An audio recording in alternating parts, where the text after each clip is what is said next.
Hello, everybody, and welcome to Grim Scenarios. I am your host, Milk, and I am here, of course, with your other host. It's Emma, and our special guest, Jams. Hello, Jams. Hello, woohoo! And we're here today to talk about another experimental character. We're going to do another deep dive, and today's deep dive, we're going to be diving into the Harpy. Yeah, the Harpy's ability is each night choose two players. Tomorrow the first player is mad, the second is evil, or one or both might die. Its sort of summary is the Harpy creates discord and distrust between good players, and its flavor text is so fair a day I never did see, nor so foul a presence hanging over me. Foul is spelled with a W. It's a great pun, also. Yeah. Yeah, it's the bird fowl, not the... Yes. Yeah, it's a foul presence. We understand. The Harpy is, of course, a character that did have a major change in its history, so I think it'll be fun to talk about that a little bit and why it was changed. Its ability used to be that both players had to die, either one of you did. Yeah, this is actually kind of funny because it sounds like it's going to be some sort of grand, like, oh, we made this big decision. And in practice, it was just that Steve thought that was how it was supposed to work the whole time. And then he realized that people weren't running it that way. And he was like, oh, we should make it more clear. That's literally it. That's amazing. The intention was never for it to be both of them just go boink. It was supposed to be oh yeah, one of them might die or both of them might die. It's not supposed to be oh, both of you die and you're super confirmed to have died to a Harpy. And then he was kind of yeah, I think we may have written it in a way where people aren't doing that, and I want to just make it abundantly clear that you can kill one of them. You don't have to kill both of them. Good clarification. That's amazing. Yeah. I had no idea that was the sort of history of why it was changed. That's great. Because it was a problem with Harpy as initially released. It's just if two people are always dying, this is sort of weak. It's always just to be that way. It was supposed to be an option. It wasn't supposed to be no, this must happen. It's not Riot. Yeah. Yeah. Anyways. So that covers the history of why Harpy works better now. And another one, I love these ones where there's no jinxes, to be completely honest, because it just skips this entire section of the discussion. No jinxes for Harpy. Easy. It's genuinely, it's the dream, right? When we're making a character, you just, you really want, it was the same with Zon. When we came up with Zon and we were it doesn't have any jinxes.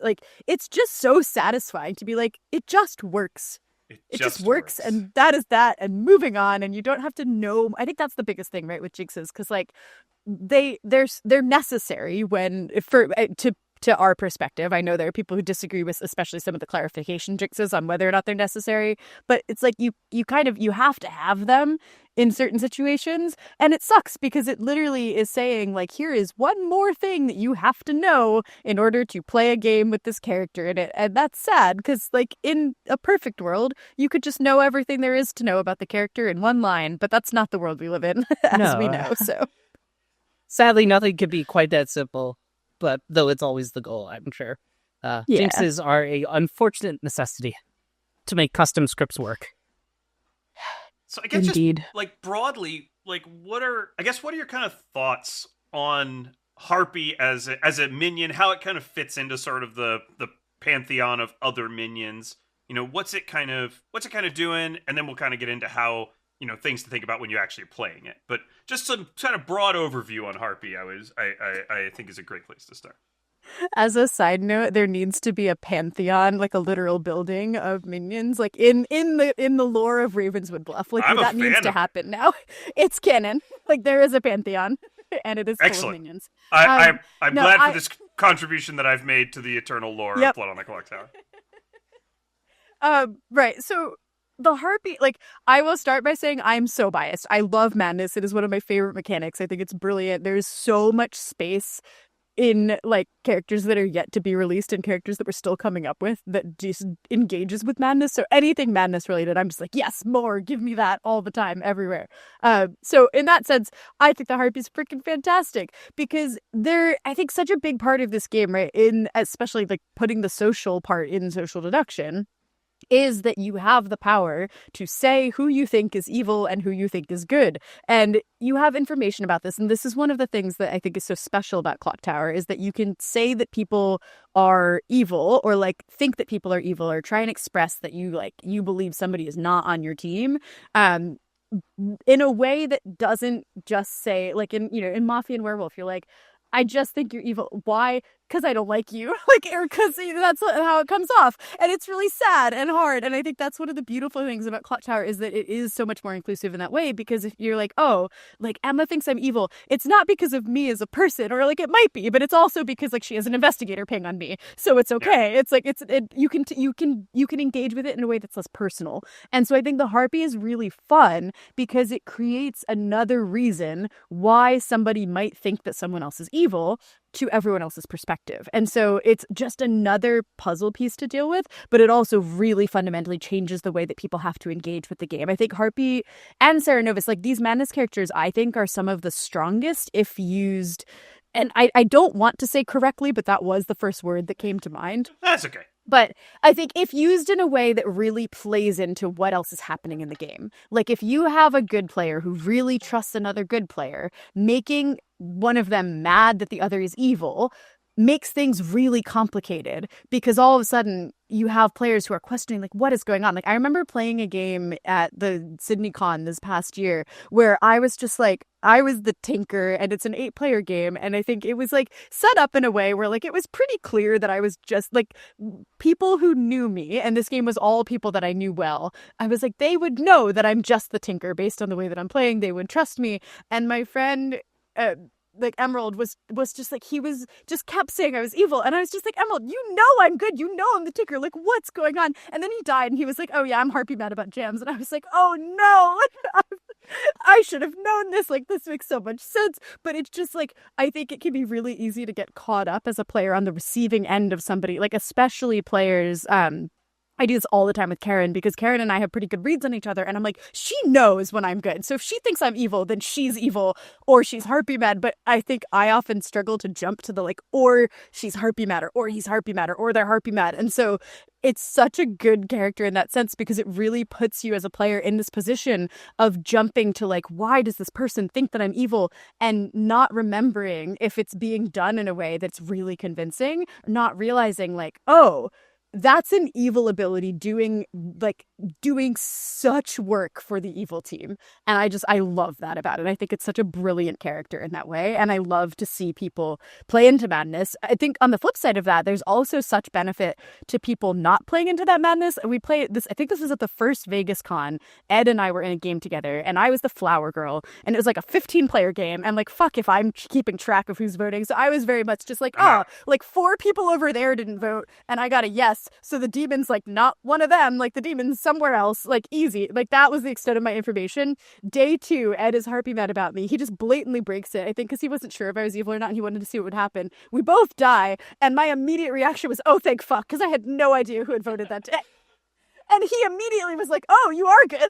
Shit. Whoops. But it was great because it was like, we were both then dead, so it couldn't be, we were like, whatever, we're dead.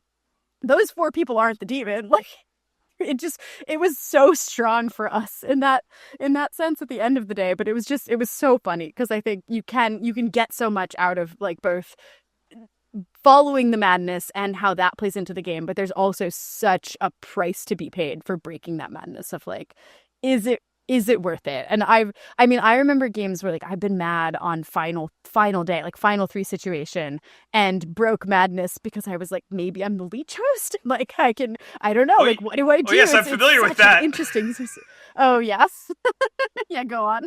Yeah, I've been there, James. Yeah. Oh, I'm the mutant. Yeah. I'm probably the leech host. I'm gonna break madness on final day. Oh, we lost. Oops. Oh, that was fully what happened to me. It was either a leech or it was Little Monster. And if it was leech, I was actually the host. But if it wasn't, then I wasn't. Sounds like a 50-50 to me.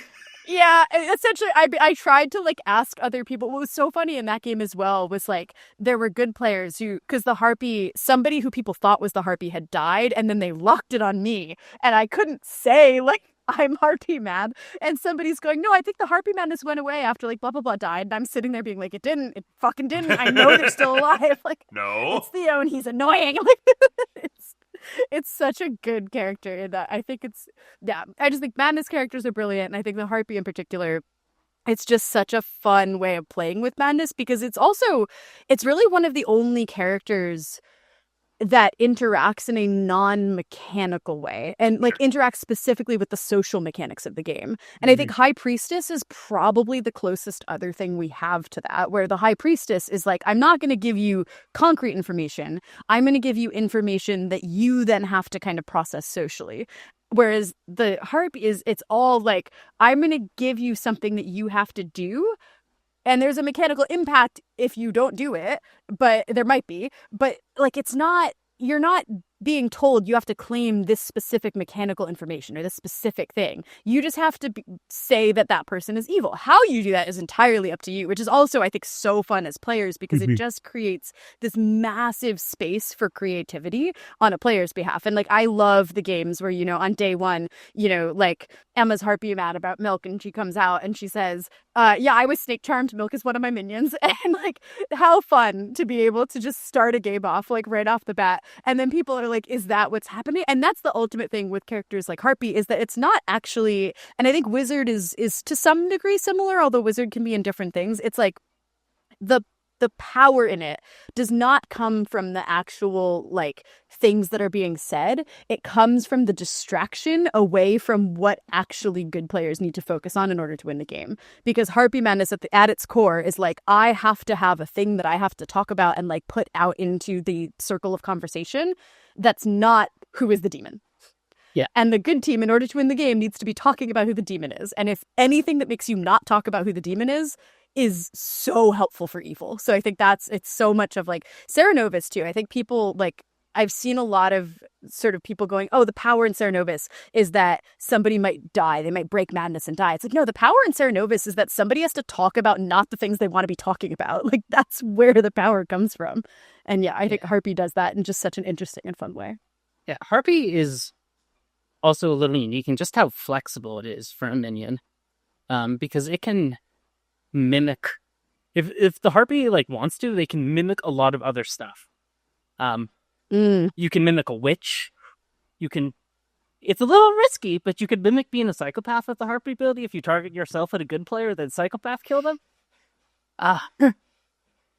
You can get in some night kills, mimic Godfathers or Shabs or Yags. Like, it's just like, there's this whole range of play space for the Harpy, which I think makes it super interesting. It's like, you can use it in the standard way of just target a good player, force them to make an argument socially they don't want to make. But you can also like do all these other creative things with it, which I think makes it it gets in a really interesting space. Yeah. My ideal with and it's. Oh, I was just gonna say No, my idea with Harpy is often in sort of the secondary effect of making it unclear who really thinks who is mad.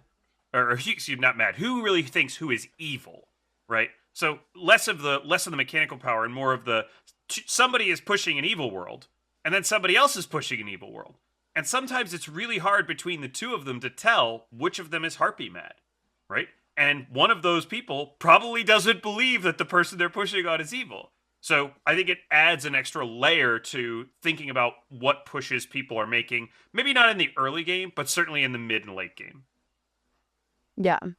Yeah, and I think kind of building off of that, there's also an aspect of like how the game is fun for people. And what I mean by that is, I think like for me personally, I find so much joy in Madness because I'm like, ooh, a thing that I get to do. And now it's a challenge for me of how successfully can I convince other people that I really think the things that I'm saying are true. And like, there's nothing more fun for me than like dying to Harpy Madness or something, or like being killed and like later coming out and being like, oh, I was Harpy mad about this person, and people going like, holy shit, like I had no idea. Like that's like awesome for me, and I think that's so fun. Whereas I know other people who are like, this is really stressful and agonizing, and like I'm gonna kind of do it in a way where I'm gonna like, the fun for them is seeing how much they can skirt the line of like, I'm Harpy mad about this person, so I'm gonna try and do it in a way that lets everyone know that I'm Harpy mad about them and see how much I can get get away with, which is a completely different type of fun. And then there are people who are like, I'm just going to not bother because I want to see what the storyteller does when I'm not engaging with it at all.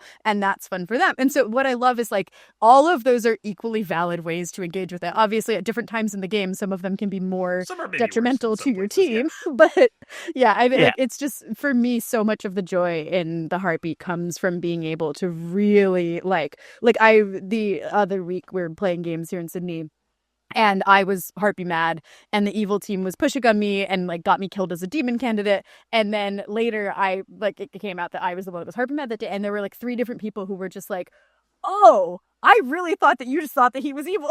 So now like I just think it's really fun to like play into madness all the way like that. And so yeah, it's just what a joy of a character. You heard it here, folks. Jams makes Jams Harpy mad. Jams loves being Harpy mad. And then you have people like me who just sees Harpy and is like, all right, I want psychopath on the script so I could target myself and see if I could get away with psychopath killing someone every day and having never bother trying to execute me. Yeah, remember the time I tried? Same energy.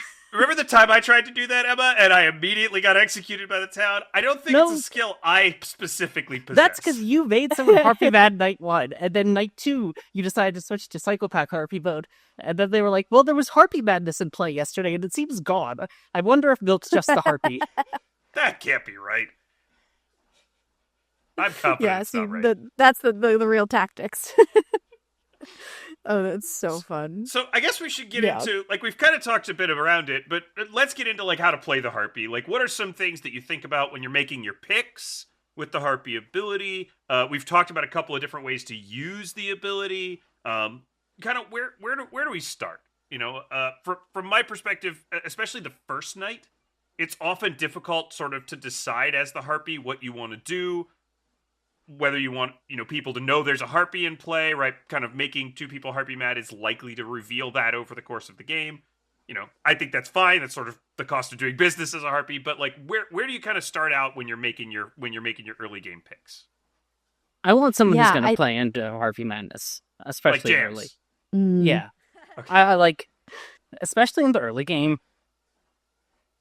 I want townsfolk to have direction as an evil player, and by direction I mean direction to kill someone who isn't on my team. Yeah, that's fair. And towns will frequently be looking for direction in the early game. Yeah. And I want distractions and noises. So, yeah. Jams, sorry. No, that's all good. I was just gonna say that that's a really good point, because I think like I don't know about you guys, but when I'm playing, I often am thinking about in the game, like, who are the voices in the room that tend to be like, because I think we all sort of have a sense of, in your group, like, that if you play with a group of regular players, who are the people that, like, when they nominate, people vote on that nomination. Like, if that person nominates, the person they've nominated is probably more likely than with other people, like, they're going to get on the block, they're going to be about to die. And, like, if you make that person mad, can you get somebody who you want killed early? Or is it somebody maybe who's going to be like really creative about what they're talking in a way that other people are going to listen and say? Or, similarly, I think like I can think of players that I play with regularly who, like, if they're Harpy mad, people are going to instantly go, oh, well, they're Harpy mad, so let's just ignore that, and we know there's a Harpy, which is a very different engagement. And I think one of the things I've noticed, and I'm curious if y'all have noticed this as well, with storytelling, Harpy feels like one of the minions that more often than with other minions, the Harpy player will pick themselves on at least the first night. And I think I see that so much more with Harpy. Like, I don't see poisoners that pick themselves ever, which makes sense. But I think I don't see, like, sometimes I see a Serenovus who picks themselves, but it's not like super common. Like, sometimes I see a witch that picks themselves, but again, not super common. But I think, like, I would say easily like 30-40% of the time, like, maybe slightly higher even, like, I see the Harpy go like, oh, I want me first, because they want a day to sort of figure out, like, how do I want to put this into the game. I've seen people play, I think it's quite fun, they see Plague Doctor in the script and they go, oh, I'm going to keep it on myself, and then when the Plague Doctor dies, I'm going to start switching it to other people to hide the actual Plague Doctor ability that, like, is in the game, which can be kind of a fun and creative way to engage with it. But yeah, it's such an interesting one, because you do really think about those social dynamics of, like, how can I weaponize this in my favor? How can I really go and put this in a place where it's going to do damage. And I think similarly, like the other day I was running a game where somebody was like, oh, I'm just going to keep making different people mad about the same one player because it's a player that people struggle to social read. And if different people every day are like, oh, I think this person is evil, then people are going to start to like do that kind of double checking of like, wait a second, like, are we being made mad about this player because they're actually evil and they're just fucking with us? Like, I've seen the Harpy do that about like, oh yeah, I'm just gonna make people mad about me just to waste time. And then but in this case it was a good player that different people were being mad was evil. And yeah, it's just, there's so many options. It's definitely something I see more with Harpy than with other minions, where they target evils, especially in the early game. I think it's partially like this idea that they want people to like meta read that the people targeted by the Harpy are good, and if it's an evil player, it'll get them social cred. I don't know how true that proves out in practice because it is so meta to target to evils early with the Harpy, but I definitely think people think that. I think you're advantaged early to some extent, and here's our exemplar script here is Quis Custodiet Ipsos Custodes by Dave. And on this script specifically, there's not that much that gets like Night 1 and Night 2 kind of directed information on evils. Like maybe Noble, but there's just not that much. And so you're going to be forcing, if you pick a good player to be mad at another good player, you're going to be forcing them to try to come up with some information that pushes, and that's going to probably cause a bit of confusion. Like a balloonist on day one, a balloonist who's like, oh, I have a ping, it's on that person.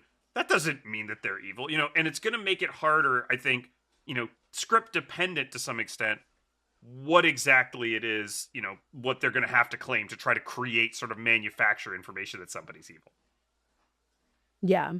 Yeah, it becomes a much more interesting challenge for those players because you have to maybe come up with something social or like, and sometimes I think what's nice is like, I do have those early game social reads, right? Like I remember playing a game with Ben like last year where he the first day just turned to his neighbor and was like, let's go have a chat, shall we? In a way that was just so evil. And they turned and walked away. And I just turned to everyone else in the circle. And I was like, that is the most evil conversation I've ever seen. Yeah. And then I just like watched, and I was just like, I can't look because I just know. I was like, Ben is 100% a minion, and I think he's talking to his other minion, and like it was so funny. But yeah, I think with Harpy, what's really interesting is like you have to kind of manufacture that if you don't want to go up with reasons on the script. You don't want to be like, oh, like I think like Noble can be a good one because you can go, oh, like I think that like I have these 3 people are in my ping, like I really trust Emma, so I think that one of the other 2 people is evil, so I kind of just want a 50-50 into that because 50% chance they're evil. But even that, I know some storytellers who will be like, but you're not really saying that you think they're evil, you're just saying there's like a chance that they're evil, which is not quite the same. But I feel that's probably a conversation better saved to the storytelling side of things. Yeah, I think like it can be really tough on those scripts for the Harpy Mad player if they don't have the ability to claim something that gets a direct evil ping.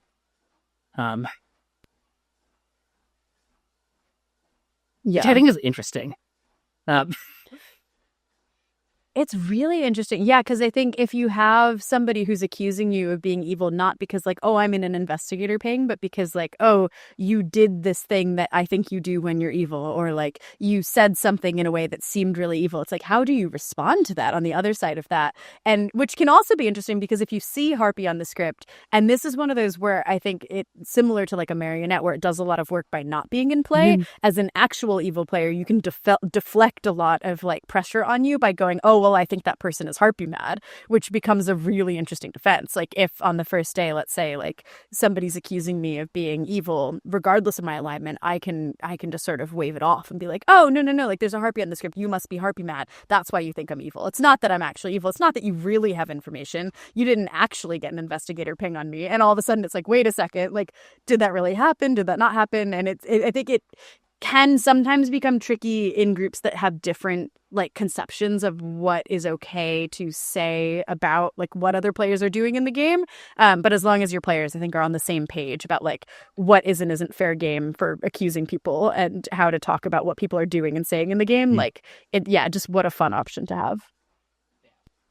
I remember a game that a player from our stream had the Harpy token, made one player mad about another player on the first day, then went and made the second player mad about the first player on the second day, and then went back and made the first player mad about the second player. I think by that point one of them was dead, and like at that point kind of everybody was in on the joke, but like also it was just these two players were kind of locked in this battle, pushing back and forth on each other. And I think that by the third day, the player who was mad ended up giving up because the other player was dead, and they were just like, you know what, I'm Harpy mad, and they just got killed. And so it's kind of an interesting an interesting back and forth. They just sort of got worn down. Everybody knew what was going on, but it made it difficult to maintain the madness in a believable way. That's actually such a good point to bring up, because I do think this often happens where like it's the Harpy and the demon are never really the same person who's picking. And so you end up in these interesting situations where the demon kills a player and then the Harpy has made a different player mad about the player who's just died. And it's so funny on a script that like doesn't have a Fengu or a Vigor Mortis to have to explain why you are, as a living player, are so sure that the person who died last night is evil when there's no reason for an evil player to have died at night on the script. And it's like one of the small joys of Harpy for me is like watching players be like, yeah, I know that Karen died last night, but like I'm just so sure that she's evil. Why? Like she's not a Vigor killed minion. The Oracle has a 0. Like evil players shouldn't die. No, like the Oracle is also just the evil vibes. Like, yeah, Oracle's evil too. Oracle's evil too. You're all evil. Let's kill them today. And then all of a sudden it becomes this whole thing, and you're like, wait, no, it's so funny. Yeah, it can definitely it can do a lot in real subtle ways sometimes. I mean, part of that is when we get to storytelling, we'll talk about how strict you should be and what you should consider a break. Because that's also something you should be thinking about when you're the Harpy. I know some storytellers don't want to be meted, but with stuff like the Harpy, you really need to think, what is my storyteller going to care about? Especially if you are the type of Harpy who wants to get kills, which is a completely valid type of Harpy to be. Yeah. I don't know where this thought was going, but it came into my head and I was saying it. It's so important. I'm right with you there, because I think there's such an interesting space, like with madness in general, because I think it's a very similar conversation for the Sarah Nervous as well, where like players are being asked to do a thing, and it's not a thing that they have to do. Like, that's why there's might in these abilities. It's not you must do this or you will die. It's you can choose to do this, and if you don't, you might die. Which is like, it's a small change, like in wording, but I think it's a very intentional change and something that is important to be considering, because it gives player, like the good side of it is that it gives players that like, well, I can choose how I engage with this, and if I engage with it in one way, like these are the consequences, and if I choose to engage with it in another way, then like these are the other consequences. But on the other hand, it does create so much ambiguity about like what is okay. And I think inherent to the game of Clocktower, because every game, has a different storyteller, like there is no one size fits all, like if I do X, then I will live, and if I do Y, then I will die. Like it's different every game.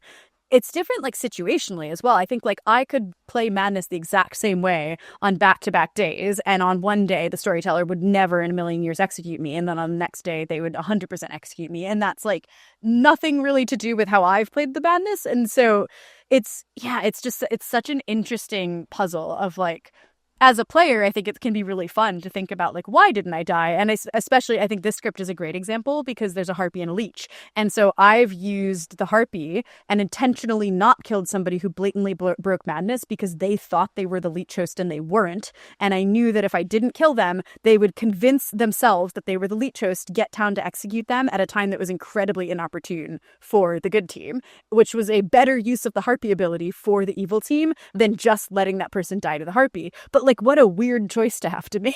Like, what a strange situation to be in as a storyteller. Yeah.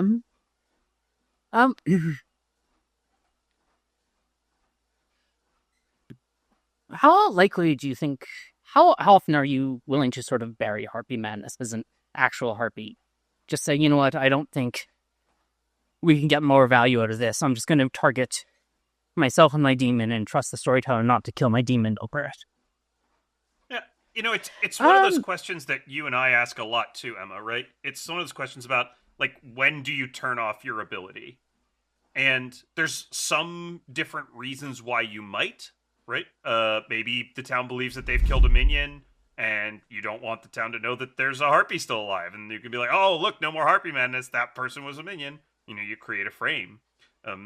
Sometimes, don't have necessarily options that you really love. Pointing other people to be mad at you or pointing other people to be mad at your demon may not be that convincing. If town's kind of got you as outed evil, I think there's situations where you probably stop. Most of the time I want my ability doing stuff.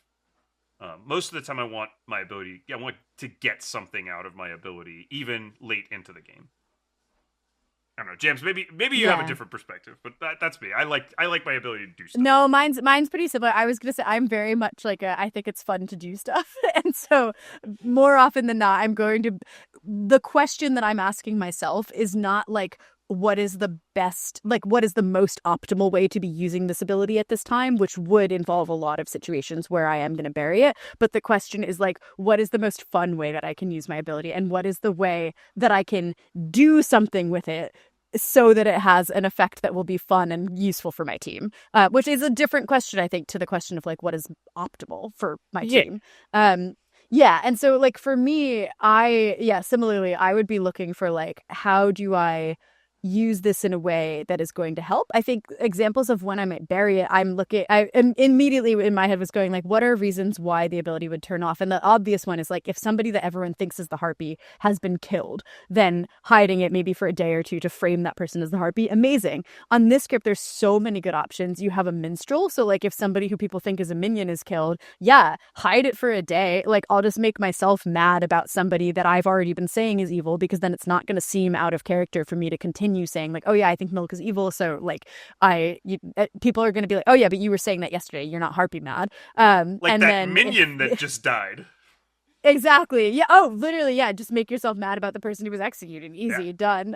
Even better. And then, and so being able to do that, and then like maybe my demon is bluffing minstrel. That's perfect, because I can go. I've also actually similarly used it as a check. Like, let's say I'm the harpy, and yesterday we killed the godfather, and minstrel wasn't a bluff. I don't know if there's a minstrel in play or not.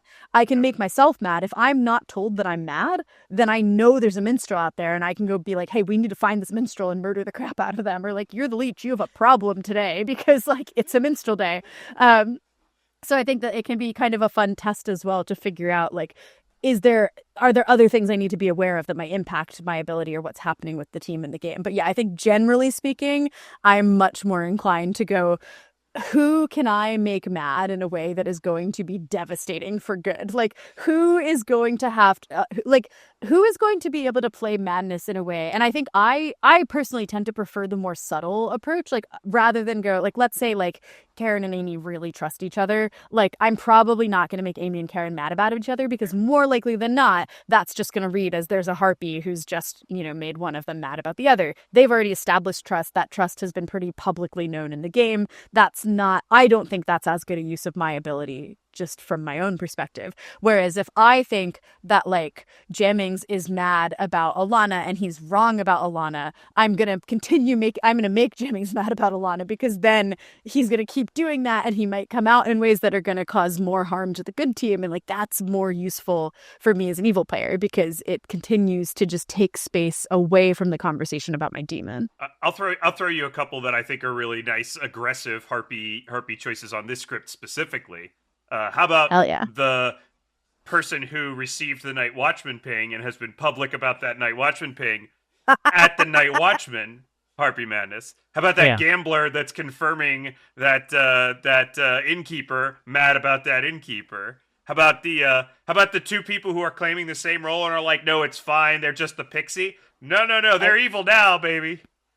I think like the these pixie sorts of things is so good. Are things you have to be careful with, right? Like, yeah. It can be really funny to do this to people, and if they're going to enjoy it, I say full steam ahead. It can also just like be real uncomfortable for people to have to come up with arguments for why like the confirmed virgin on a script Thodoboffin was actually evil this entire time. So I think it's like, know who you're playing with. know whether they're going to Yeah. think it's funny. And if you're trying to get kills, the storytelling might be a little looser on madness when it's just not possible to believe. Pixie pairs are asking for 100%. it. Pixie pairs, they're fair game. Go get them. Pixie pairs who really trust each other, I think, could be really interesting. That's the one. It's like the pixie pairs and where they're both like, yeah. What's so fun with that, I think, is just you have all of this space where the players, like, I love nothing more than when you have, let's say, the pixie pair trust each other, but everyone else isn't sure. Like, to a lot of good players in the game specifically, they're like, Milk and Emma are in a double claim, and I want to think about that double claim and try to figure out what's going on. And then on the day when they're trying to get to the bottom of it and figure it out, you have Emma going like, no, Milk is evil. Milk is so evil. He's been double claiming you the whole game. It's so annoying. He's not on the good team. There's no way he's the pixie. I think there's a pixie elsewhere. And then all of these other players are like, oh, okay, that's resolved. One of them is evil. And then the two of you are sitting there being like, no, we are good. We trust each other. This is the worst thing that could have happened. And it's just such a delight to be able to lean into like that. It's not a lock it in thing. It's a like hit that pair at exactly the right moment thing, right? It's like 100%. You want to get them right at the moment where everybody's like, oh, okay, they're both good. And then one of them goes, I don't think they're the pixie. Yeah, and I think one of the other things that can be fun, because I want to like double down and repeat Emma's point of like make sure that it will be fun for those players, because I think that's so important. Like having seen both sides of that, like the games where it is really fun and such a joy for those players, and then having seen the games where like honestly, I've seen games where not actually for the player who is mad, but for the player who's being made. People are being made mad that they are evil, where it can almost cross into like bullying territory. And I don't think it's intentional, and I don't think it's like on purpose or something that the game mechanics necessarily are like supporting. But it, it gets to the point where it's like you have 5 days of a game where every single day people are like, we think you're evil, and you're just good, and you're sitting there being like, I don't understand why everyone thinks I'm evil, and it's sad, and like it can, and it's similarly like what we talked about earlier, where like that's what Clocktower does that like Mafia and Werewolf don't. It gives people reasons to think that other people are evil. And if you are just putting it on the same person again, that can be hard and that can be tough. But on the flip side of that, I think for the person who is being made mad that someone else is evil, and let's say it is like a confirmed virgin, or on this script, a confirmed night watchman, immediately where my brain went is like, if, let's say, there is a confirmed night watchman, and I have been made mad that confirmed night watchman is evil, the first thing I'm doing is looking and being like, okay, how can I convince people that this is a game with a barber and a Fangu in it, and that when we executed the barber, the Fangu swapped to the night watchman, and that's why this person is now evil. It's because they turned into the barber and then they were Fangu jumped, and like just like that's the sort of madness that I will play into, to be like, no, like this happened. I know it happened because I killed the barber, and just I think that's so fun.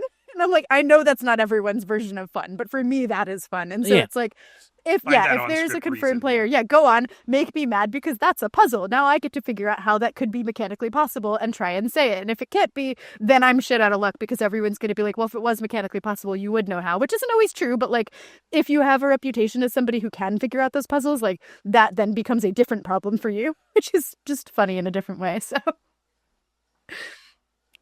We should probably move on to talking about how to fight against the Harpy, if you're on the good team.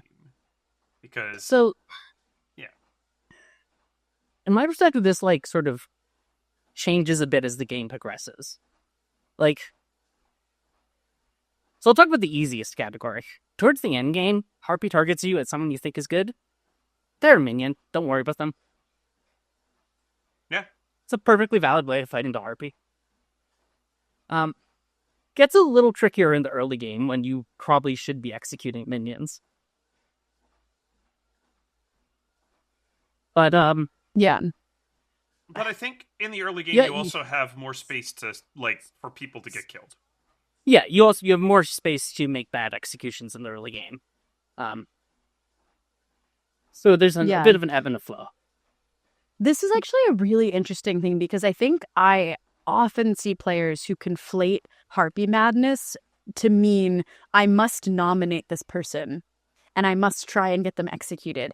And maybe this is a hot take, but like, I don't think that's what Harpy madness entails. Like, I can think somebody is evil and not want to kill them. I don't think those things are mutually inclusive. And I think like the most I do think it's a really easy way to play Harpy, and I don't think that there's any fault in that or anything bad about that inherently, right? Like I think if I'm made Harpy mad that Steve is evil, it's really easy for me to just go, oh, I nominate Steve. Why? I think he's evil. And then I can feel pretty confident that like I am playing into Harpy madness because that's something I might do if I think Steve is evil. But there are also like loads of scenarios where like I think Steve is evil, but I might be like, hey, I think Steve is evil and I saw him talking to Evan earlier. And so I'm going to nominate Evan because I think Evan and Steve are evil together. And I just think like, and it doesn't even have to be nominating. It could be like, I think he's evil, so I've been kind of like paying attention to the things that he's saying. He's pushing a lot on Reggie, so I think Reggie's good. And I'm going to trust who Reggie wants to kill today because if I'm right that he's evil, which I really think I am, then that means that she's good. So I want to kill the people that she thinks is evil.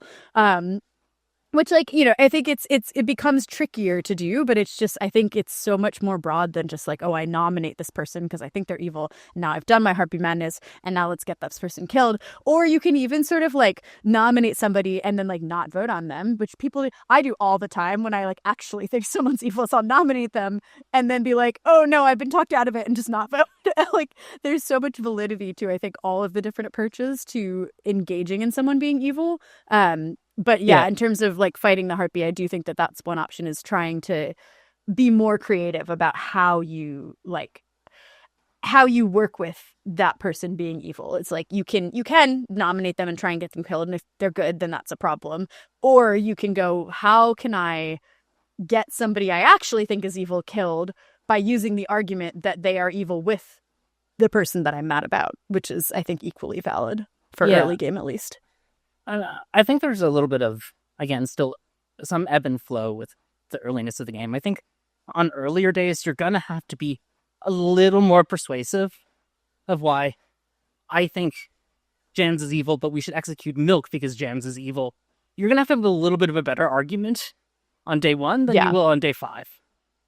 Yeah, that's fair. There's just less information to build that argument out of, right?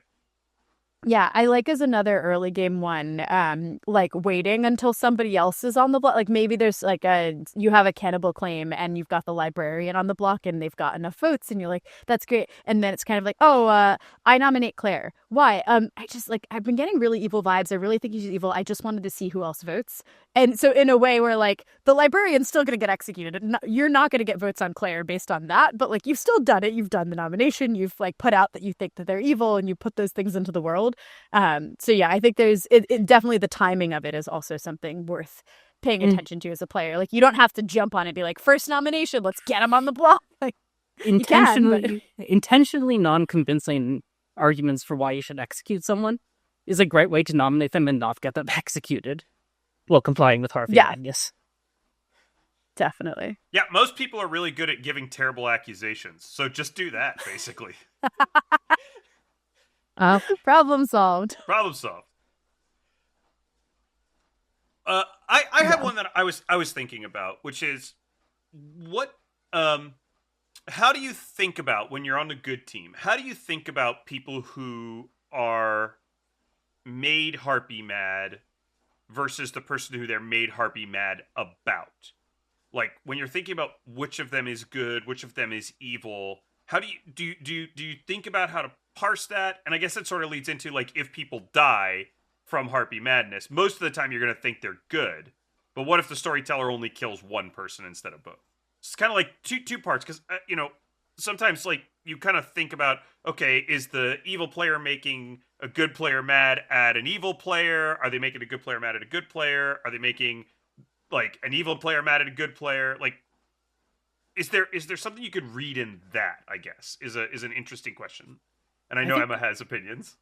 I have not done any statistical analysis on this, so this is entirely based on like anecdote, not even real anecdote, my fake memories of anecdotes. But I think in general, if the Harpy is going to do a split alignment target, they're probably going to target the evil player with the first and a good player with the second, because that gives them more control over what happens with the madness than the other way around, where if they target the good player at an evil player and the good player happens to say, yeah, I don't want to do this right now, that can look really bad when the storyteller doesn't want to kill player 2. Yeah, if just the person who's mad, if just player 1 is not executed, but is killed with the Harpy madness, player 2 look pretty suspicious. So once again, certainly no statistical backing of this. Not even real anecdotal backing. Just like my possibly fake memories of what I've seen. If there's going to be a split alignment Harpy pick, I think it's more likely that the evil player is pitched first and is the one who's supposed to be being mad.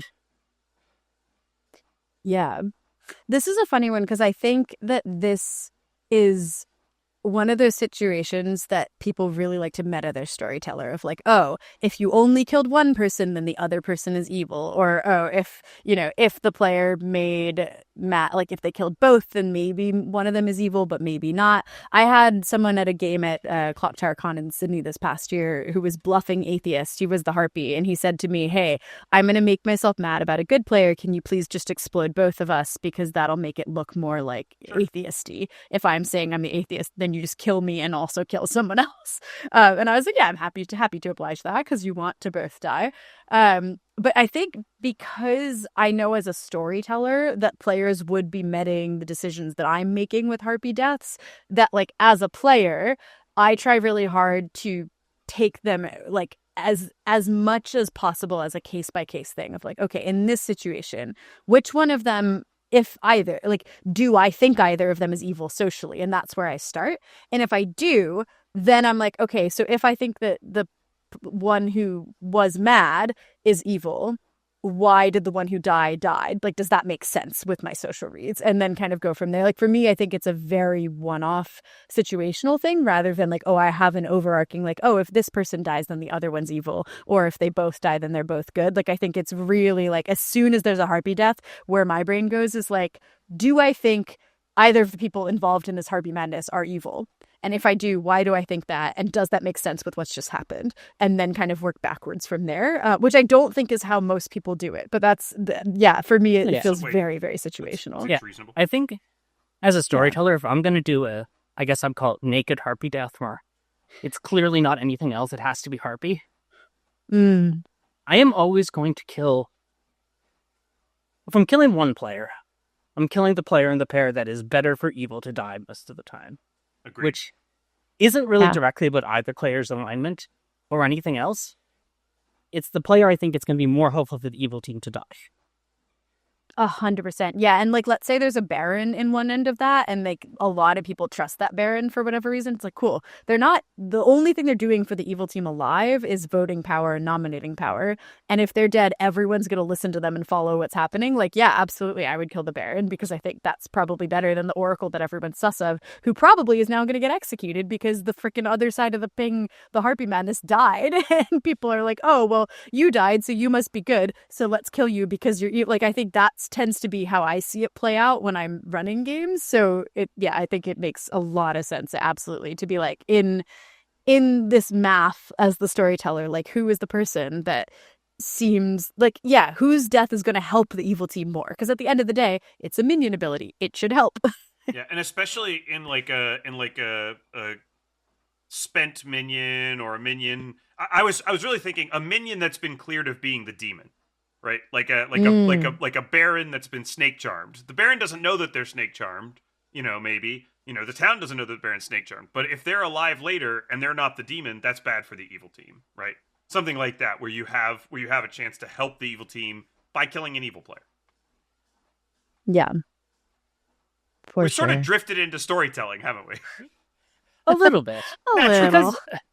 Well, I think it's natural because when you're talking about how to fight the madness minions, a lot of it is you have to be balancing how the storytelling of them is going to work, the game state, and the game state against also actually what's the direct way to fight the minion ability, right? Because the direct way to fight the madness minion ability is just comply with it and nothing goes wrong. But that's sort of boring, right? Yeah, this is a strategy podcast. Comply with the madness. Move on. That's not really helpful for us to say that. Like, you want to be fighting, you need to think about how to fight the Harpy on all three levels, not just when you're mad. Because your options there are break madness, you think it's better for the good team for you to ignore it. Or comply with madness if you don't. Or comply with madness because you think it's more fun. Or don't comply with madness because you don't enjoy complying with madness. 4 valid options. And there's much more you can think about. But for, like, thinking about how you want to approach it as the good team fighting the Harpy, you need to keep these storyteller metas in your mind. Yeah, I actually think that's such an interesting piece, is thinking about it as the whole team, because obviously only one player is Harpy mad, and it's such an interesting piece as another player. And like, let's say I'm just a good player in the game and there's a Harpy in the script, and I'm kind of thinking about the minions, and I'm like, like there's not been, no one's claimed to be Sari mad, and people have changed their claims. Like, I don't really think anyone's Sari locked. I think there's a Harpy in the game. And if I'm looking for Harpy madness, or if I think that people are Harpy mad, like, I also have so much agency as a good player to think about how I engage with that. Like, let's say that, in the last couple of days, like, Emerald has started saying that he thinks Fran is super evil. Like, all of a sudden, I need to, maybe I can help with that by being like, oh yeah, I also think Fran's evil, but like, I really think Fran is a minion. And just like giving that person some support is another way to kind of show that like you're good with them, but it could also be a way to show that you're evil. Like, I think it's one of the funnier things that I see in Clocktower, where like, let's say I've made somebody Harpy mad and they're saying that that person is evil, and then I come out with all this info about why that person is evil, and I agree with them and they're super evil and we should kill them. It's like, okay, now I'm giving the player who is mad maybe some more information. Maybe they're like, oh shit, Jams is evil because they've just started saying all this crap about the person that I'm mad about to try and get them killed and like pile onto this madness. But like, if they come out and say that they think I'm evil now, then they are gonna die, like almost certainly. So it's such a fun space to be in, but I think it's actually a really, really good way that I've found as a good player to try and like indicate that I am good, is recognizing madness when it is happening elsewhere and trying to give the mad player some support so that they feel like like I have their back in their madness, if that makes sense. And I think it's probably something that's not talked about as much, but I think it's so powerful. Maybe more so with Sarah Novus, where like somebody just comes out and they're claiming something that doesn't make sense, and you just like do an instant role swap with them. You're like, no, like I was the bar all along. Like, this makes total sense. Like, they were actually, yeah, I think people do that with Sari. I don't think they do it as much with Harpy. And I think with Harpy, there's a lot of space to do that too, and to go, oh yeah, I agree with you. Like, they did do something earlier that I kind of thought was kind of evil. So yeah, like I can build a world where they're evil. I still think that makes other person the demon, and just to give them an out and give them a little bit of support, especially I think in late game, that can be really, really helpful, because Harpy late game, freaking devastating. Like, oh my god, it's so hard. I just also want to throw in really quickly. You probably don't want, sorry. No, go ahead. You probably don't want as a good player to be like, oh, don't worry about them, they're just Harpy mad, because A, that might stress them out. B, it can force them to fight harder, which creates more of abstraction. But if you can support them but redirect the kill somewhere productive, that's really helpful as a fellow good player. On the flip side, as an evil player, freaking hilarious when somebody is correctly saying that someone is Harpy mad. If you've like, that's another good reason to bury the madness, because you bury it on yourself so that no one else is Harpy mad. And you go, oh, no, that makes so much sense. Like, Emma's just Harpy mad. That's why she's been saying that I'm evil all game, and like, you're mad about it. It's like, wait, no. The other thing I wanted to Where mention, else is the Harpy? just as we're talking about like fighting the Harpy, is I think a lot of that, I think all of that applies really well, except for one person, and that's person 2, the person who the Harpy is targeted at. And person 2 is in a really tough spot, because person 2 can't push back on the Harpy too hard, or on the Harpy mad player too hard, because if they do, they put themselves at a risk of dying as well, which is sort of the ideal outcome for the Harpy. Sometimes you want that, as person 2, just act as evil as possible. Yeah, that's actually what I was going to say. Just act evil. I played a game recently where, I was good. Some player came up to me day one, asked me some like questions, and was like, "No, you seem super evil." I'm like, "Oh, you're Harpy mad at me. That's fine." And the player's a really sweetheart of a player, and I was like, "All right, you know what? I'm gonna help them with this. I'm just gonna out evil in town publicly now." Yep. The storytellers decided that I was the one complying with Harpy madness, not them, and therefore we could both die. But I think it was a valiant effort. That's if you're gonna go the best and most fun way. Yeah. Yeah, very silly, but genuinely, I think not actually a bad strategy, especially if you think it's going to help. Like, because if somebody thinks that I am evil or is saying that they think I'm evil and I want to live, then if it's a point in the game where we should be killing demon candidates, I'm very incentivized to act like super obviously outed minion-y Oh, yeah. because then I'm just a minion. And if there's not reasons for minions to become the demon on that script, like, great. They will leave me alone, and then later, if we've actually managed to kill the Harpy, I can be like, oh yeah, like they were mad about me, so I just thought I'd help. Like, Yeah. and it's silly enough that like if you're the sort of person who would People do believe that, it. you could probably get away with it. Yeah. Yeah. And then you can do that when you're evil too, which I think is also, when we're talking about strategy, so valuable to do strategies that you can do as either alignment, because Exactly. then it's not just like a flag of your alignment when you're acting a certain way. Like, And if you're a minion, what do you care? if you only Like, ever if say, they if you kill only you, ever they say kill that you. you're an evil player when you're good, like, yeah, then you can't do it when you're evil. Can't do it when you're evil. Well, I guess let's sort of transition into storytelling the Harpies. First thing we like to do when we do these is we talk about what are you looking for in a Harpy script. What makes Harpy interesting on a script? Because there is, of course, no Harpy script you can just pick up with your retail copy of Blood of the Clocktower with the nice fancy printing and play immediately. You have to go out and find one. So what are you looking for in a Harpy script? It's a pretty universal minion to start off with. It doesn't have a ton of bad interactions. There's nothing that you're just gonna go like, oh, that's not really great. But I do think it likes to be with other things that can get versatile day or night kills. I think it quite likes Yagababble. I think it likes Witch. I think it likes to be with other things that can sort of be the reason for Harpy kills, because it creates more bluffing space for evil to pretend that a Harpy is in play, or for good to question whether a kill was a Harpy effect or was a Yagababble effect. I think it likes multi-kill demons most of the time as well, or at least a multi-kill demon on the script, because it gives you a chance to, again, maybe kill players with Harpy Madness at night and try to simulate different types of demons. I think it kind of fits into that space. I love it with Goon. I'm just going to be like straight up here. I love to see Goon with Harpy. I think it's really interesting. I mean, Good obviously needs some other pickers as well, but I really like Goon with Harpy because Harpy is an ability that kind of spreads out all over the place, and it's interesting because when you hit a Goon, you find out fairly readily. Like, you know, it's a little bit like Serenovus hitting a Goon where you're like, oh, they're not mad. What's going on? You know? So I do really like Harpy with Goon. I think it's a nice interaction.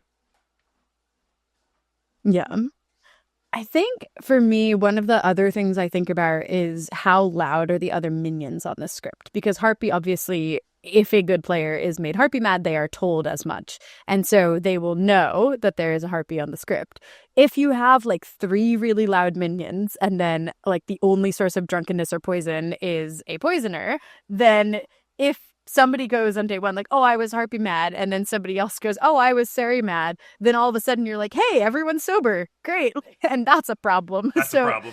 I do think you have to be very mindful of like how loud are the other minions on this script, and what are the consequences of that if players almost immediately know what the composition of the minions are. Because I don't think it's inherently bad, right? Like I think there are a lot of good scripts where you can be pretty sure, like S&V actually is a decent example of like, if somebody gets pit hagged and somebody claims that they were Sari mad and someone dies to the witch, like, and no one's coming twin, you know instantly, like, cool, that's what the minions are. But that doesn't mean you've solved the game, because there's still like reasons why people's information can be wrong due to the demons. There's still like, if somebody dies, like the sweetheart dies, then you have a sweetheart drug. And so you have like that flexibility. Whereas I think I have seen a couple of Harpy scripts where if somebody comes out as Harpy mad, or if somebody's told that they are Harpy mad, and then there's another visible sign of a minion, all of a sudden you're like, well, cool, I know that my night one information is sober, so I guess like all these people are confirmed now. And so yeah, I think being conscious of the minions is another pretty important one for Harpy when we're just looking at like starter characters on the script. Yeah. This isn't something I think like Harpy needs, but I do think I just want to give a plug. Things that allow for multiple Harpies to be active at once are universally fun. So like Plague Doctor, Alchemist.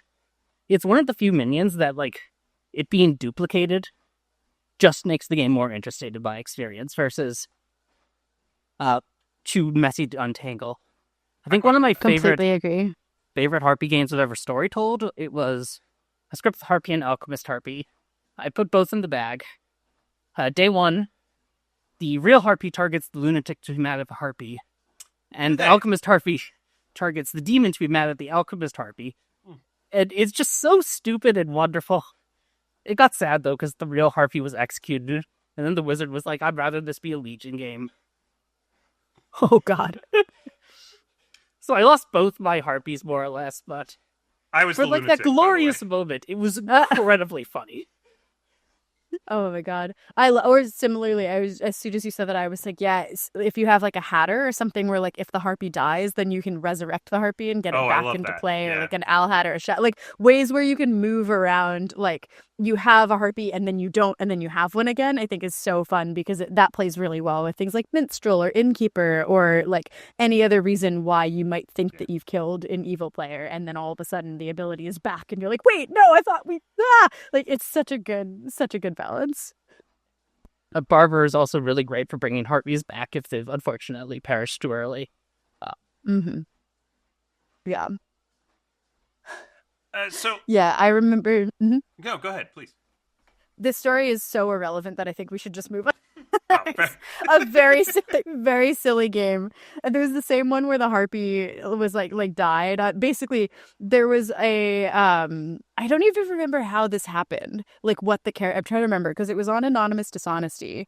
It was a Cacklejack. That's why it's so stupid. Because I was like, this is so dumb. Great way to get multiple Harpies in play. This is a great way to get multiple Harpies. It was the Cacklejack. I turned an outside. She was a good Cacklejack, but I didn't want people to know. So I Cacklejacked like one of the starting outsiders into like the Cerenovus or something. But then they murdered the Hatter. They executed the Hatter. And so I got to wake up the minion who had started as an outsider, the good minion, and be like, what minion do you want to be? And he like tried to be the Cerenovus still, but the Godfather had become the Cerenovus, so I'd kind of be like, no, pick again. And then he became the Harpy, and he was just went around making people Harpy mad. It was great. It was just like, what an unhinged, but another way to get multiple Harpies. It's great.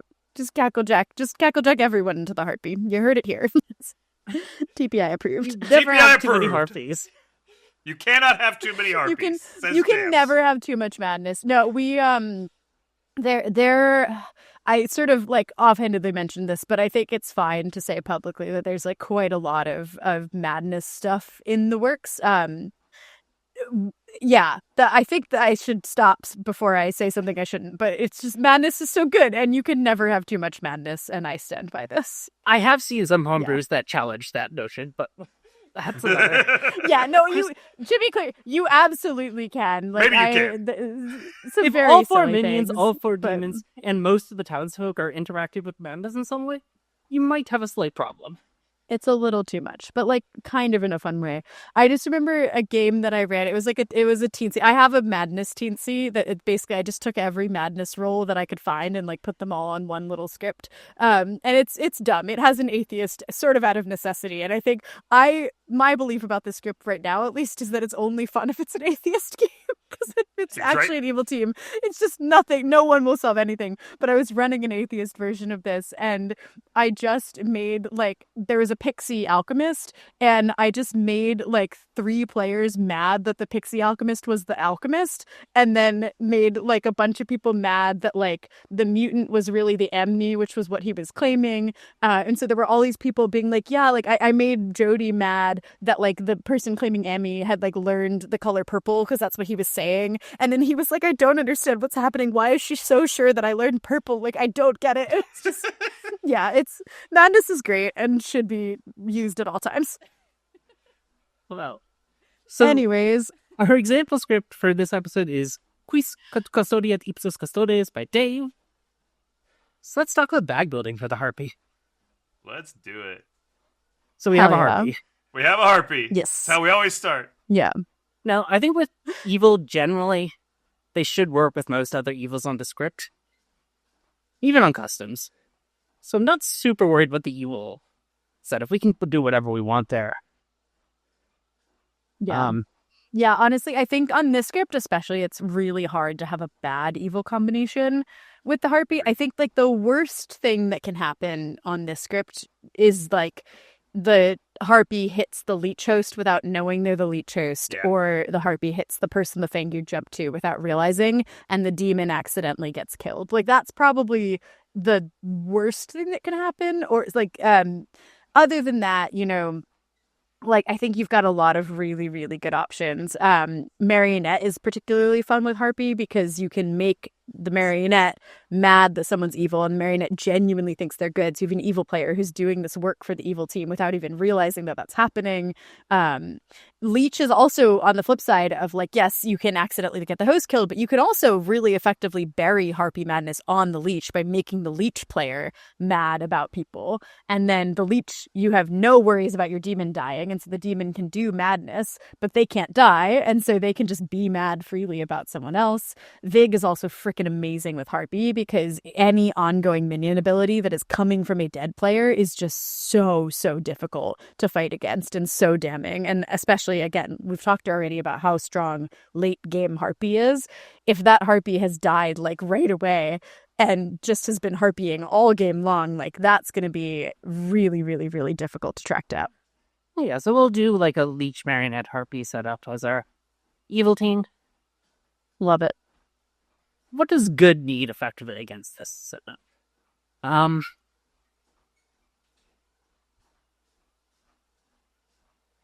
like Snake Charmer a surprising amount with Heartbeat, just because it gives the Harpy a way to fight back against the Snake Charming should it happen. It absolutely does, which is super fun. And I think also just Snake Charmer and Leech is a match made in heaven because it's like, okay, we have a problem. We can find the Snake Charmer, but that doesn't mean we can find everything else, which is always pretty funny, I think. Yeah.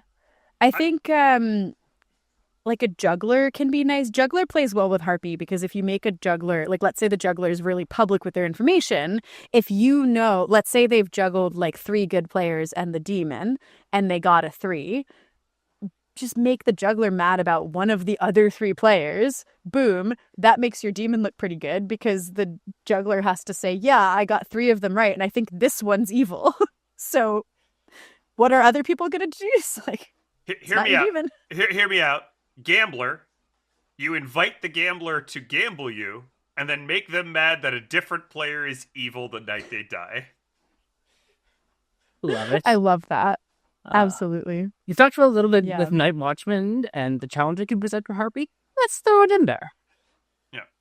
Yeah, I don't think it's bad. I think it's honestly really fun because you can, like, especially if the Night Watchman sends their ping to somebody and they confirm it, like, not only is it fun to make that person mad that the Night Watchman is evil, but how fun to make the Night Watchman mad that that person is evil. Because then they can just go full gaslight mode and be like, yeah, I sent the ping to Emma, but she's denying it, and so I think she's evil. And meanwhile, Emma's like, no, I got the ping. Like, I trust you. You're definitely the Night Watchman. You're confirmed. I know that you are this thing. And, like, it's just the absolute chaos. It's so good. And I think also with Harpy, like it gives town like something that they're like, oh, there might be a Harpy in play if the 2 people involved in the Night Watchman like end up pushing on each other, right? Yeah, I think High Noble plays really nicely here as well. Yeah. Oh yeah, High Priestess is great. I always want a High Priestess. High Priestess with madness amazing. characters. Yeah, because it gives the High Priestess really legitimate reasons to talk to people who just don't have the best info in the game. Yep. It's because so good. Hunting down the madness is really important for the good team, and the High Priestess is someone who can do that. It gives the High Priestess more of a niche. Harpy 2, niche. The second person in the Harpy ping is a great person to show the High Priestess. Not necessarily confirming the madness, right? But like giving that person an ally at least for a day to help them. Yeah. I don't remember if it was this script or a different script, but I did run a game once where the same player was targeted by every minion on the first night, and they were like an oracle or something, like something that didn't wake until night 2, but I sent the High Priestess to them, and they couldn't say that they were like Harpy and Ceranovus mad on day 1. I mean, they could have, but they chose not to because they wanted to live, and so the High Priestess spent the first day being like, why in the fuck did I learn this person? This makes no sense. I don't understand. Like, they had no info. They were useless. And then like 3 days later, they were like, yeah, so I've been mad deadlocked by like 2 minions for 3 days, and the High Priestess was like, I get it. Like, this makes so much more sense. Yeah. I talked about Goon earlier. I think it's interesting to have a Goon in a Harpy game. Yeah. I think it gives Harpy something else interesting to do, like a Harpy can chase a Goon. And it also means the Harpy ability isn't going off every night if the Harpy has hit the Goon at some point. So maybe it creates some uncertainty of whether the Harpy's still around. You know, are evil players faking Harpy? There's a lot of things that kind of come along. Yeah, I like that a lot. Yeah.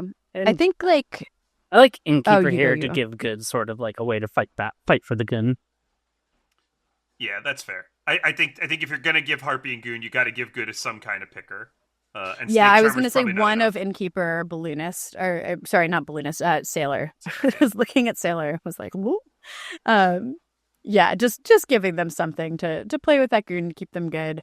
I think we still need another outsider as well. Yes. Emma mentioned Barber earlier as a way to get the Harpy back in play if it's been killed. But did you have a different idea, James?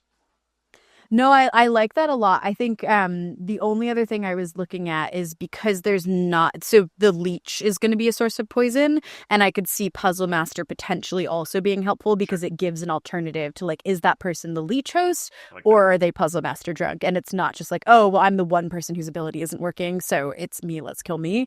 But that also depends on whether or not they figure out it's a leech game or not. But yeah, Barber and Harpy is also just so fun because, yeah, if they do die early, which can happen... being able to swap them back in is quite fun and useful.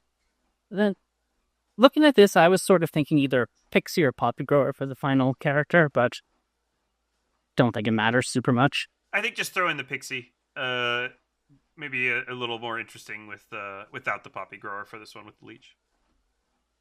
Okay. Love it. That's funny positioning. Well, this is a really interesting one because I actually, looking at this, unironically would make the Puzzle Master the marionette and not the Innkeeper. And I think I do think there's an aspect of like, oh, the outside. Like I played a game once, semi-recently, where I was the marionette. And I was something that was like shit to be a marionette. I don't remember what I was, but I remember being like, it is ridiculous that I'm the marionette. And I took one look at the script and was like, there is literally one world in which I would be made the marionette here, and it is if the demon's other neighbor is the ogre. That is it. And so I just decided that Lachlan was the ogre and went to him on the first day and was like, I am the librarian, I'm confirming you as the ogre. And he was like, I am the ogre. And I was like, of fucking course you are, because I shouldn't be the marionette. And then it turned out he handpicked me, and it was like this whole thing. Anyways, yeah, the reason why I would make the Puzzle Master the marionette here is because I think you don't have to tell them. And the power of the Puzzle Master is that the players in the game think that there is a puzzle drunk. It's not that there actually is. And especially looking at what's here, like, Juggler isn't going to be able to really know. Night Watchman will know, but you probably weren't making them puzzle drunk anyways. Same thing with the Gambler. The Noble's not going to know. The High Priestess, if you're giving them really interesting High Priestess info, like they can figure it out, but there's still going to be that plausible deniability of like, maybe it's me, maybe I'm the drunk. Innkeeper would certainly know that something was wrong with their ability, and so that puts a lot of pressure on the evil team to play in a certain way to like absolve the Innkeeper of like accidentally outing that they are next to the demon. Snake Charmer isn't going to say anything. Pixie, like, maybe not. Who knows? And so I think, yeah, looking at that, like, in this setup, genuinely, I would rather have somebody saying that they're the Puzzle Master and then people having to figure out where that puzzle drunk is and what's going on there and not actually having the puzzle drunk. And I think that's fine. So. I would agree with that. And I think the Innkeeper is also, like, because we went with Goon Harpy, the Innkeeper is doing a relatively important job of giving, because the Harpy is really efficient at finding flipping goons. It goes early. It gets to pick twice. You need the Innkeeper's doing a really important job of like giving good a chance to fight for the goon. I would feel real gross about taking it away. Yeah, good just doesn't have anything else to. Good just doesn't really. Yeah, basically they have a Snake Charmer, a Night Watchman who can punch once, and a Gambler who is going to die at some point. Yeah. Like, not helpful. Not enough to fight against a Harpy who gets to pick every night and pick 2 people. Yeah. But like, right it's on. like Innkeeper's also, it's less worrisome with the Leech because the leech gets outed, it's not the end of the world. But Yeah. Well, and what's really fun is that if the innkeeper's ability ever doesn't work for some reason, like, and they start to look like a leech host, the leech can just be like, "Bitch, you're my marionette. Shut up." Like, that's There you go. so Get 'em. so much space for that, which is Yeah. very silly and fun. so yeah.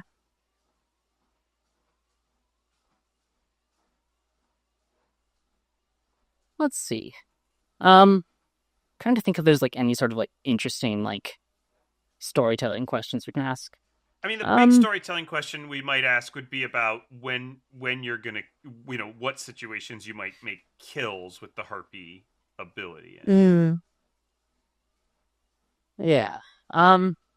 So Yeah, let's I'm say looking we right have away. something like, or I meant to do this the other way around. Yeah.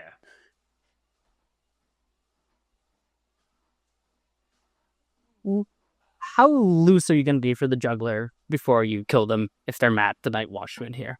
Who sent them to So we're pick? saying like the This Night is night Watchman one. sent the juggler the ping, Yeah. night one, and the juggler is mad about the Night Watchman.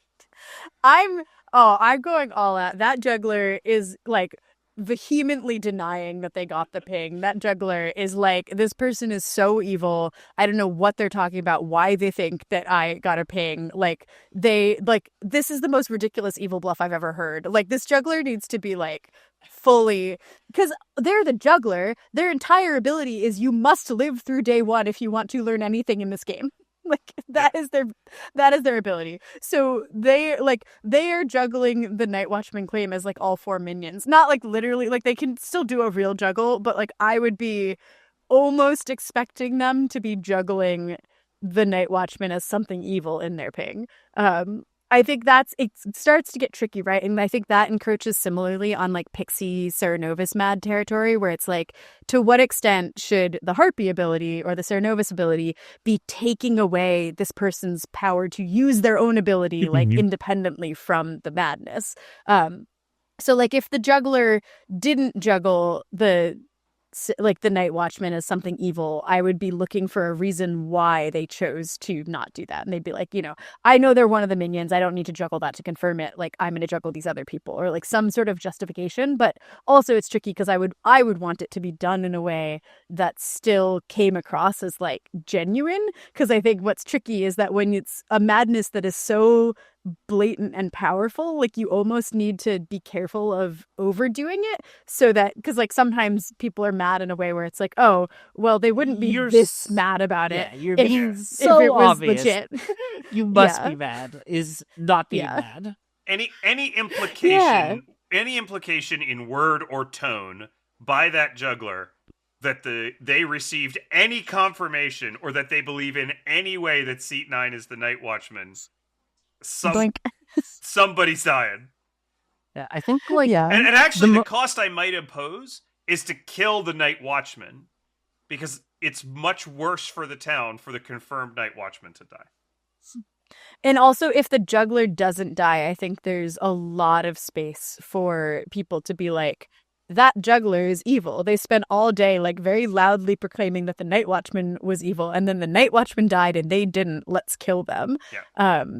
Which is such a powerful one, because I think there's certainly an aspect of like, you might just kill both. Like, and I quite frankly might just kill both. Like, that's pretty strong early.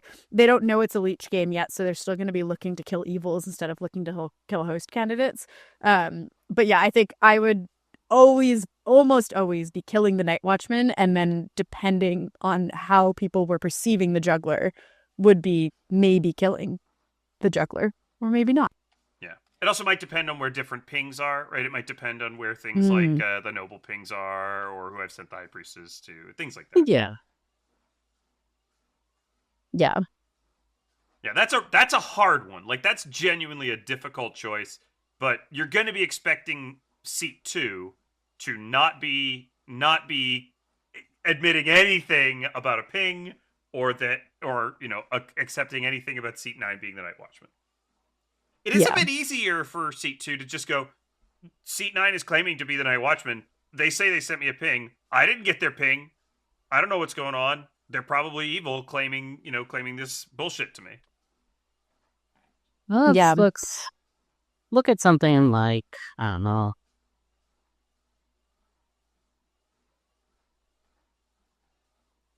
How much are you going to let the Harpy and the Leech act as a machine gun here?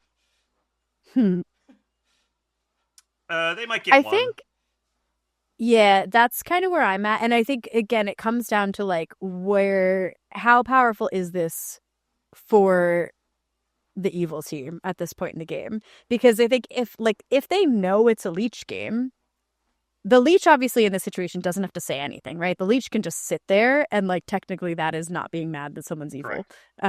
So you have the option to kill that player. If the players are confident that it's a Leech game and the Harpy has picked like one of 3 people who could be a Leech host and we're on an even number like we are now, yeah, screw it. Like, I'll let that kill go through because it's not actually helping evil that much, and evil chose it. Like, evil could have done something else. They didn't do that. Let's say, like, they're between the High Priestess, the Noble, and the Pixie as the candidates, and the Leech is mad at the Pixie. Great, Pixie can die. Now they have 2 kills left, and they're going to be killing into the Noble and the High Priestess. That doesn't actually help evil, but they made this madness choice, and if the Leech is choosing not to play into it, then I'm going to take that as, like, you're fine with the Pixie dying.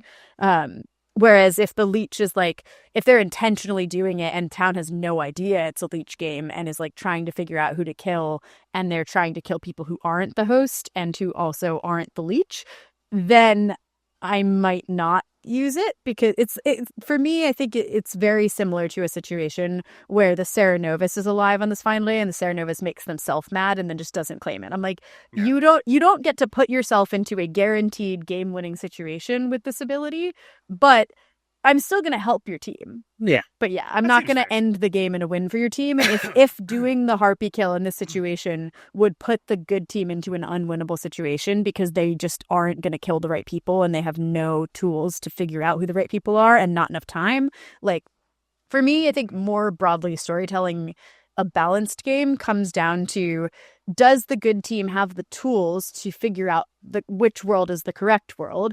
And does the evil team have at least one mechanically viable world in which the demon isn't the demon or the person that needs to die isn't the person who needs to die? And if both of those things are true, like, the good team doesn't need to have the tools to figure out that the correct world is 100% guaranteed the correct world. And I think that's why TB is so good, because it so consistently comes down to these 50-50s where you're like, there isn't a mechanical way to tell the difference.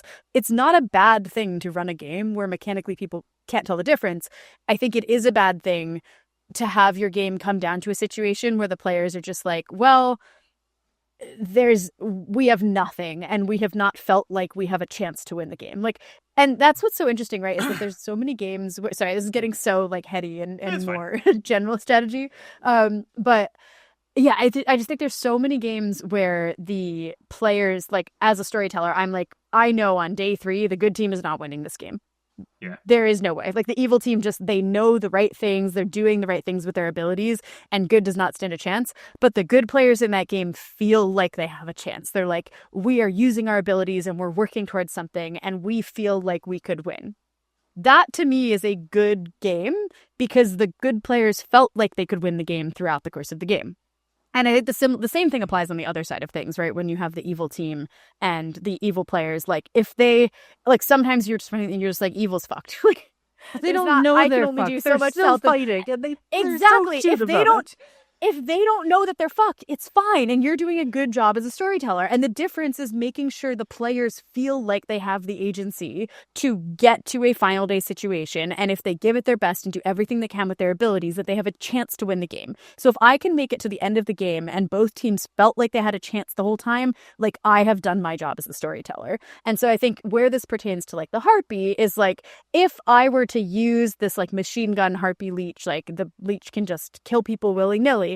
If I were to do that in such a way that the good team was like, well, we're fucked, we can't win, then I wouldn't be doing a good job. But if I do that in a way where the good team is like, okay, we can work with that. We know this is an issue. Let's figure out who we need to kill. And we have time to do like 1 or 2 more kills, which maybe isn't enough to 100% solve the game, but it's enough to feel like we tried our best and had a chance. Great, do it. Like, and that, yeah. So a very long-winded way of saying, I think you have options. I agree with all that, more or less. Yeah. I ask the questions that I think are going to get interesting responses, not the ones that I think have clear answers. Yeah. I think we're probably close to being kind of finished with talking about the Harpy. Are there any other kind of interesting things just that either of you want to wrap up with it?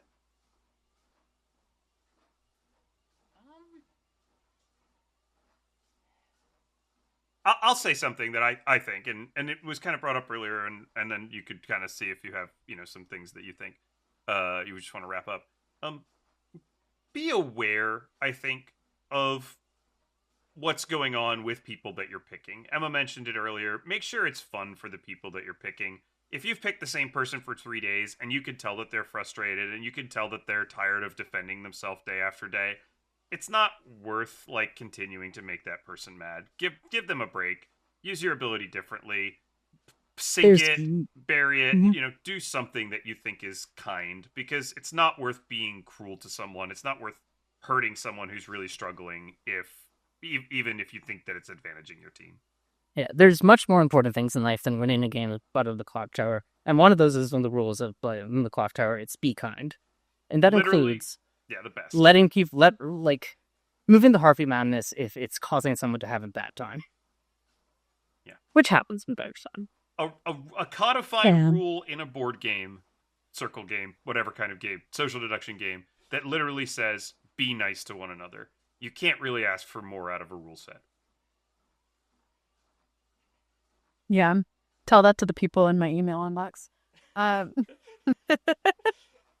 No, I think it's so important. I love that that's part of the rules. I think it's wholesome as shit, but it's also so genuine and true to the nature of the game. And I think that's why characters like Harpy can be so fun, because you're like, I get to do this thing that is sort of mean, but in a nice way.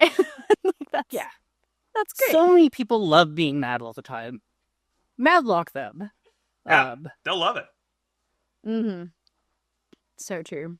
Yeah, actually, kind of on that note, I think one of the things that at least I get asked a lot about Harpy, and I would imagine many storytellers get this as well, is like players wanting to know, like, what exactly do I have to do? Because I think and this is true for a lot of characters in Clocktower, right? Especially a lot of the more vague and creative ones, where like you get told that you have to do something, but the something is quite vague. Like Wizard is sort of the extreme of this. It's like, you can make a wish. Okay, well, what do I wish for? Whatever you want. That doesn't answer my question. I wanted to know, like, what? Like, what are the examples? And I do think, like, in a microcosm of that with Harpy, a lot of the time I get people who say, like, well, what does it look like to be mad that someone is evil? Because Sarah Novus, it's a lot easier to go, hey, pretend to be this character. I want you to go around convincing people that you have this ability. And if, like, you're mad as the fortune teller, you're like, okay, well, I know what the information that the fortune teller gets is, so I can say that information, and that's how I'm being mad as the fortune teller. Whereas with the Harpy, there isn't really a one size fits all way to like express to other people that you're convinced that someone is evil. And so I often get asked, like, what can I do to be Harpy mad? And so I'd be curious to hear, like, what advice you would give to a player who's asking you that. Like, what would you say? What are you looking for out of Harpy madness from the player who is mad? Yeah. And I think with questions like this, like, it's the unfortunate thing. In my real life, I'm a lawyer, so I have to make the logic. It's the very unfortunate, I know it when I see it answer at the end of the day. Which is, there is no... You have to be making a meaningful attempt to convince the group as a whole that you think this other player is evil. I can't actually tell you what the specific details of that are. Like, it's going to be different for every situation, for who you are as a person, for how they're playing the game, or how you're playing the game. And you have to think, like, rather than giving someone a one-size-fits-all, be like, I'd ask them, what would you do if you actually thought this player was evil? How would you act around them? What would you say to the rest of the group? And then do those things. Which is a skill Clocktower players should have, because it's what they do when they're evil, right? They mimic their accusations when they're good. And I would say dip your toes into that part of your Clocktower player. The part where you're faking genuinely believing someone's evil because you're evil and you want to frame them. And do that. Yeah, I mean, that's literally what I was going to say. Reach into your minion repertoire, frame somebody. It's not that hard. You do it all the time. Make up some info. Say that you got a bad social read. Do all the things that you do to encourage people that someone's mad. Or I can tell do them what you things do when that you're good and try to get somebody killed. I can tell them things that will not comply with Harp Madness. Yeah. Going and whispering to one person, "Hey, I think milk might be evil," and then sitting back down in your chair and never speaking of it again the rest of the day. You milk might die. Yep. I can tell you that.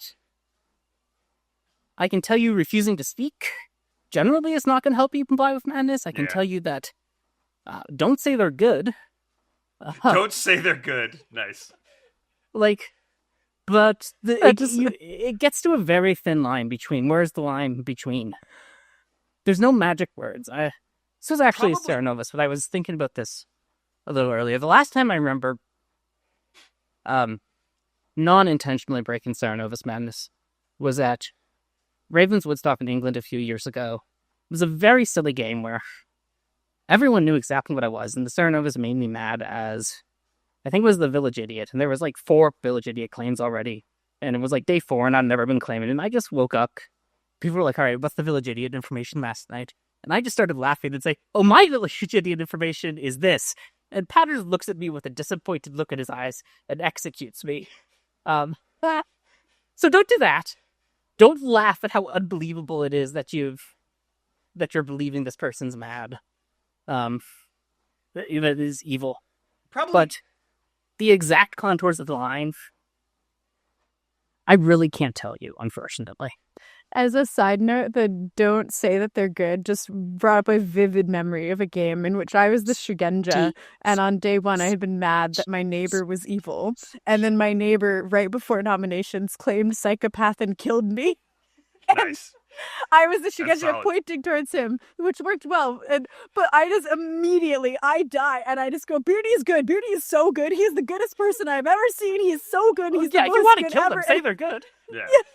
It was so funny. He did not die, understandably, but it was just the best, turn on a heel, because I'd spent the whole day being like, oh, I think he's evil. He was like, oh, you think I'm evil? I claim psychopath and kill you. And then I died. And it's just, yeah. So if you do want to kill them, do say that. But yeah, I love everything that you've just said about, it really isn't kind of like a one way, but I think giving people examples of what wouldn't be cutting it is such a great way of kind of setting out, what is and isn't permissible, just by kind of defining what the antithesis of being Harpy mad is. Being like, well, if you do that, that's not going to be enough, and I would still kill you. Similarly, as a storyteller, and this is something I do for Seri Madness too, if I have expectations that aren't being met, I will grab that player aside and be like, hey, I need you to know that I know that this is your version of trying. It needs to be more. And that's giving fair. specifics, and there's so much space to have that conversation as the storyteller, both in person and online. I think online it can be a lot easier because you can just kind of grab that person into a chat, which is inherently private. But I think in person, it's really underrated to go and grab people aside. And I think it's quite easy because if you're storytelling, you are kind of milling about during the day. It's easy enough to just grab someone and be like, oh, can I talk to you for a second? And just get them kind of around the corner or near the grim in a way where other people recognize, oh, you're having a chat to that person. Also midday, if you're worried you're not doing enough, grab your storyteller. Normalize asking for storyteller consults as both teams to get questions answered. Hell yeah. If you're worried you're not doing enough, grab the storyteller. Ask them that you say, hey, I have a rules question I want to ask, or hey, can I blah, blah, blah, and then go to them and say, hey, do you think I'm complying with Harpy Madness? If I'm not, what do you think more I can do? Give him the day. What's happened so far. Yeah. Please talk to your storytellers. I love that. They are there to help you. When I read the rules intro sheet at the start of the game, which also, best sheet, love it, Best so sheet. good. When I think, because it's rule 3 is ask me all of your questions. I'm the storyteller. I will always say it does not make you evil to ask me a question, because I just think there's so many people, even experienced players, who go into the game thinking, if I am seen. And it was one of the funny things when we released the wizard was there was so much of oh, if you're talking to the storyteller at all, you must be the wizard, which is why we put wizard on scripts with savant and artist and amni and reasons to go to the storyteller, because it's you need to have options. It needs to be you're not evil. It doesn't make you evil to go to the storyteller. It also doesn't make you mad, but sometimes it's helpful. So the number one question I get when I'm storytelling is new player trouble brewing. person to rule 3 is the shack will come up to me and go, "Can you please tell me what a pair is?" Like, it's not evil to talk to your storyteller. 100%. Actually, a fun Harpy tip related, because I was just thinking about like what things that people think in their head makes you evil, which similarly in a TB setting is like a player who goes and has a reason to talk to another player on the first day. It's like, no, that's why the Watchwoman and the Librarian exist. They are good players who have concrete reasons to go talk to one other good player privately, and then it gives the evil team all this cover. But similarly, I think with Harpy, I love seeing players who are Harpy mad who go and talk to the person that they are mad about. Really One, like because that. it's a hilarious conversation. Because if I'm trying to talk to you and I'm mad that you're evil and you're like super confused about why I am talking to you and also evil, it like gives that person something to think about. It's a really interesting thing. It also, as a player who's been made mad, can give me social reads on like what I think about that player, because how they're reacting to me might give me some insight on like, do they know what's going on or not? And if they do know what's going on, is it because they're good and they've figured out that I'm mad about them, or is it because they're evil and they know that the Harpy has made me mad? And so I think it's such a good, like, as a strategy choice. I feel like I don't often see players who are Harpy mad talking to the person that they are mad about in a smaller setting, and I think that should happen more because it's really interesting and cool. Yeah, it can also like give you a reason to justify your Harpy madness. If you go talk to them and they claim something to you, you can then justify your Harpy madness by saying, "Oh, you little shit, you're not that, I'm that." How dare you double claim Yeah, me? or just yeah, you're in a double claim. Like Who's the you player must I be trust evil. more? Me. All right, I think that about wraps us for Harpy. Look, you do this part because I never remember what we're supposed to say. Sorry. Jebs, let everybody know what's going on with you. What's going on with the Pandemonium Institute? What do y'all got going on? You got some cool stuff over there. Woohoo! We make some cool things sometimes. I mostly have been hiding in the shadows, making the game.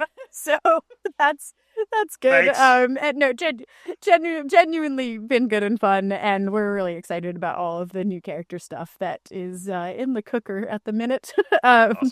But yeah, you can usually find me hiding, working on that behind the scenes. But so I do have social media things if you like to follow them. On Instagram, you can find me at Jamie Mercado.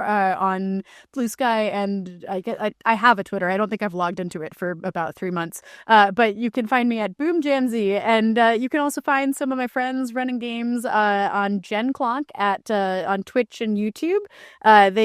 We just switch up who streams to give lots of people a chance to just play some silly good Clocktower. So every once in a while, I pop on there. I don't know if this will come out before or after the Vegas Con, but if you're coming to Vegas, you can see me there, which will be a really good time. A bit of a long flight, but it's worth it. It's gonna be all good. And you can follow Clocktower at Blood on the Clocktower or at Blood Clocktower on Twitter. But yeah, Well, find us online, support the game. well, Yeah, well buy we the will, cool we will merch look like the water bottle. It's Water really cool. bottle. Yeah, look at that, so cool. Yeah, you could get so many good things. Get like cool pins and stuff. Jams, we will either look forward to seeing you at Vegas, or we will have seen you at Vegas at this point and have enjoyed our experience of spending time together. Woo! Let's Yeah. we'll get a drink together and celebrate Clocktower. So Yes, we will. thank you very much, Jams. Thanks for coming and hanging out with us. Thanks everybody. Hope you've enjoyed this one. And as always, May your scenarios stay grim.